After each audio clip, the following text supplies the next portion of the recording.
So we've got two more verses and a concluding verse. Verse 883. As the text is completed by reason, so is reason revealed by the text. Therefore let there be reason and the text. Let there be no other discrimination than reason.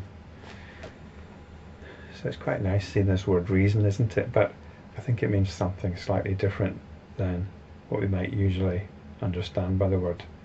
The translator makes a point of saying what's meant by reason here is something which is in accord with a principle. And I'm wondering if maybe we should have the word insight instead, as the text is completed by insight. But it is actually based on reason, not in the sense of reasonable arguments, but in terms of empirical observation. So this is the principle which we apply here. We're not actually caught up in philosophical arguments. We are being asked to look at the awareness which is hearing this and appreciate its true nature. And as we do this, we are no longer operating from our sensibilities. So this is what the word reason or principle here is contrasted with. It's contrasted with our sensibilities, with our inclinations, with our prejudices, with our intuitions even. We follow the principle of direct observation, or as it is sometimes called, of direct inquiry or self-inquiry. And this is the only discrimination that we practice. We're normally caught up in discrimination, and in the previous verse we were told about revulsion from discrimination, turning about in the state of consciousness from discrimination to insight. But we have to know to practice. We have to be able to discriminate that we are not practicing. So this is the only discrimination that we have. The discrimination of self-inquiry. And that's what we must understand this text to be. This text is a pointer. This text is not about conveying arguments. It's not about conveying ideas. It's not about conveying rational thought. It's about pointing, directing the attention, turning the attention from its usual momentum and pointing back to here, pointing back to what is here, pointing back beyond our own psychology, our own sensibilities, to what is hearing this.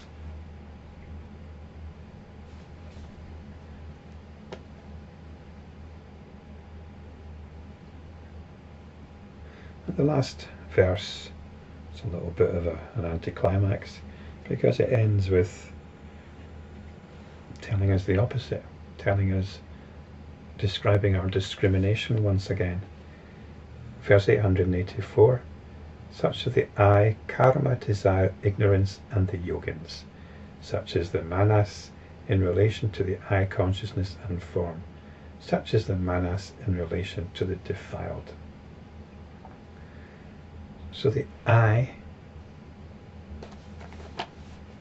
is driven to look outwards in accordance with karma, which is our disposition, which takes its form as desire. We're always clinging, always grasping, and we're not aware of it. We do this in ignorance, on automatic. But we can be yogins. We can turn the arrow of the attention around. Such is the manas in relation to the I consciousness and form.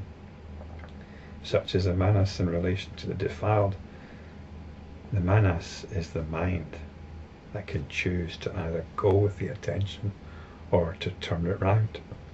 The manas can be defiled or it can be pure. When it's involved in the discriminations brought about by the momentum of our habit energy, of our sensibilities, then we can call it defiled.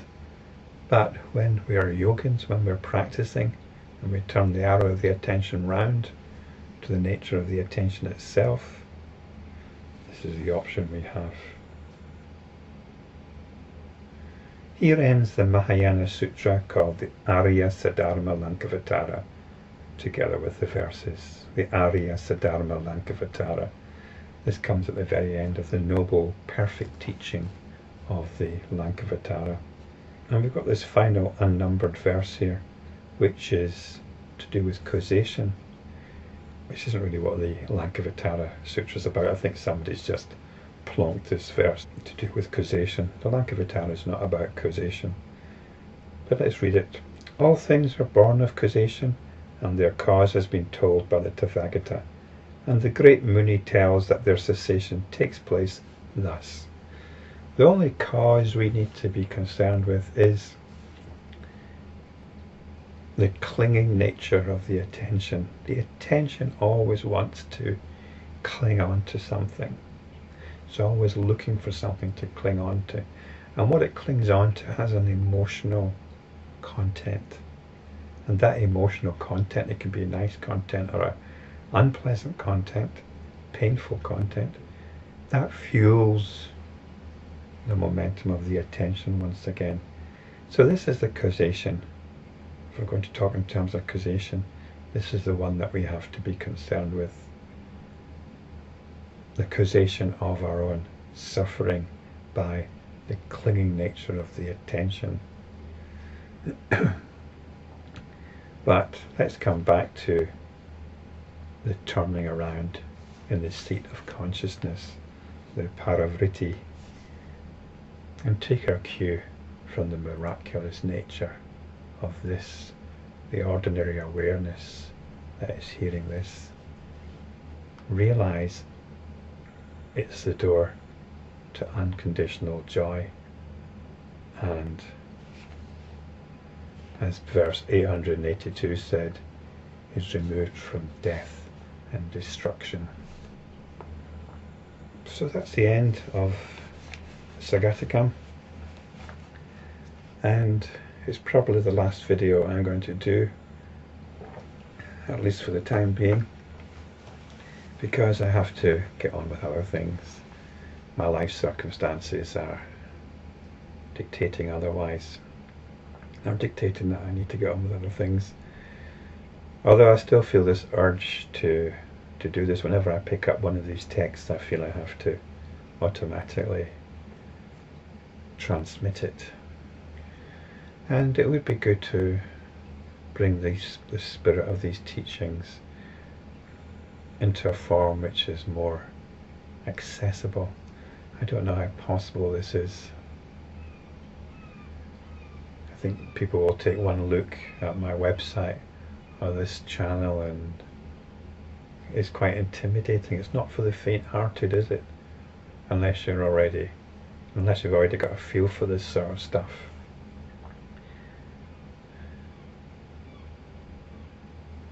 So I need to consider what other options there are for bringing more people directly into contact with what these verses are pointing to.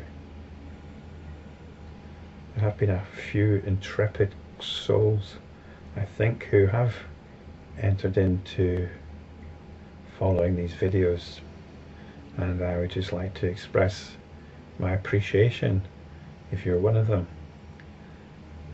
But I think for me personally, it'd probably be quite a good idea for me to go and listen to my own videos and to continue to practice what I'm pointing to.